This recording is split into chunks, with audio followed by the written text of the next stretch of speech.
ডাকাতির আগে ডাকাতির ছক বানচাল করল পুলিশ। শিলিগুড়ি মেট্রোপলিটন পুলিশের প্রধাননগর থানার পুলিশের অভিযানে ডাকাতির উদ্দেশ্যে জড়ো হওয়ায় গ্রেপ্তার 4। জানা যায়, বৃহস্পতিবার গোপন সূত্রে পুলিশের কাছে খবর আসে আনুমানিক 10-12 জনের একটি দল শিলিগুড়ির দাগাপুর মাঠে ডাকাতির উদ্দেশ্যে জড়ো হয়। সেই মতো ওই এলাকায় অভিযান চালায় প্রধাননগর থানার পুলিশ।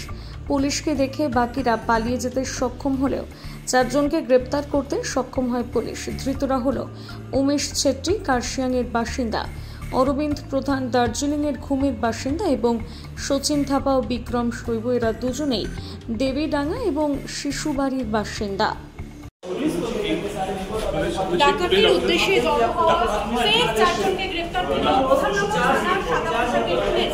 জানিয়ে রাখি, গতকাল এই 4 জনের ছিল প্রায় 7 থেকে 8 জন। তাদের মধ্যে কিন্তু 4 জনকে গ্রেপ্তার করেছে প্রধাননগর থানার হয়ে গেছে।